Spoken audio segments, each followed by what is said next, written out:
स्त्री भक्त राजा। समुद्र के नजदीक स्थित राज्य में नंद नामक एक पराक्रमी तथा प्रतापी राजा राज किया करता था। उस प्रतापी राजा के चर्चे बहुत दूर दूर तक फैले हुए थे। आसपास के सभी राज्यों के राजा भी उसकी वीरता का गुणगान करते रहते थे। उस प्रतापी राजा का एक मंत्री था जिसका नाम वररुचि था। राजा का मंत्री सभी शास्त्रों में पारंगत तथा बहुत ही विद्वान था। सभी उस मंत्री की वाक्पटुता का लोहा मानते थे।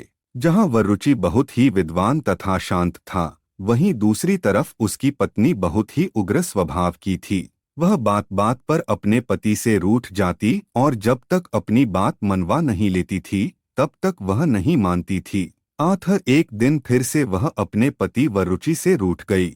उसे मनाने का बहुत प्रयास किया किंतु वह नहीं मानी तथा तब वररुचि ने थक-हार कर कहा कि अब से तुम जो कहोगी वही करूँगा, अब तो मान जाओ। तब उसकी पत्नी बोली, जब तक तुम अपना सिर मुड़वाकर मेरे पैरों में गिरकर मुझसे क्षमा नहीं मांगोगे तब तक मेरा क्रोध तुम्हारे प्रति शांत नहीं होगा। इसके बाद वररुचि ने अपनी क्रोधी पत्नी को मनाने के लिए वैसा ही किया तथा वह वररुचि का कहना मान गई। उधर दूसरी तरफ उसी राजा नंद की पत्नी भी उनसे रूठ गई। फिर राजा ने भी अपनी पत्नी को मनाने का बहुत प्रयास किया किंतु फिर भी रानी नहीं मानी। फिर थक-हार कर राजा नंद अपनी पत्नी से बोले, प्रिय, तुम मुझसे क्यों इतना रुष्ट हो गई हो? मैं तुम्हें कैसे बताऊं कि तुम्हें अप्रसन्न देखकर मेरा हृदय बहुत ही ज्यादा व्याकुल हो जाता है। मैं तुम्हें खुश रखने के लिए कुछ भी कर सकता हूँ, तुम मुझे कुछ बताओ तो सही। तब राजा नंद की पत्नी बोली, अगर तुम मुझे प्रसन्न करना चाहते हो तो सुनो, मैं चाहती हूँ कि मैं तुम्हारे मुख पर लगाम लगाकर तुम पर सवारी करूँ और तुम घोड़े की तरह से हिनहिनाते हुए दौड़ लगाओ।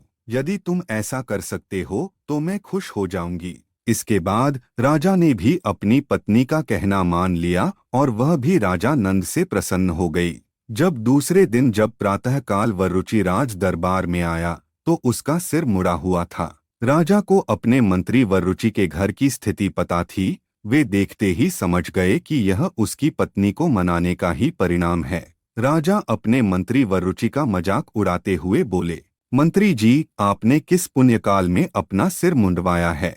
मंत्री बहुत ही वाक्पटु तो था ही तथा वह भी राजा की पारिवारिक स्थिति से भलीभांति परिचित था। आठ उसने तुरंत ही उत्तर दिया, राजन, मैंने उसी पुण्यकाल में अपना सिर मुंडवाया हुआ है जिस पुण्यकाल में पुरुष अपने मुख में लगाम डालकर हिनहिनाते हुए दौड़ते हैं। अपने मंत्री वररुचि की बातें सुनकर राजा नंद बहुत ही ज्यादा लज्जित हो गए तथा उसी दिन से उन्होंने कभी भी वररुचि का मजाक न उड़ाने का प्रण लिया। सीख, इस कहानी से हमें यह सीख मिलती है कि हमें कभी किसी का मजाक नहीं उड़ाना चाहिए।